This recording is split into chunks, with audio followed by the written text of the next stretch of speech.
பேயுரு தோழி பங்கன் விடமுண்ட கண்டன் மிக நல்ல வீணை தடவி மாசரு திங்கள் கங்கை முடிமேல நிந்தன் உளமே புகுந்து அதனால் ஞாயிறு திங்கள் செவ்வாய் புதன் வியாழன் வெள்ளி சனி பாம்பிரண்டும் உடனே ஆசரு நல்ல நல்ல அவை நல்ல நல்ல அடியாரவர்க்கு மிகவே தேனமர் பொழில் கொள்ளாலை விளை சென்னல் துண்ணி வளர் செம்பொன்னிங்கும் நிகழ நான் முகநாதியாய பிரமாபுரத்து மரஞான ஞான முனிவர்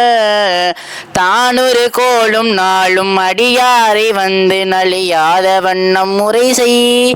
ஆன சொல் மாலையோதும் அடியார்கள் வாழ்விர் அலசார்வராணி நமதே அரசாழ்வராணி நமதே.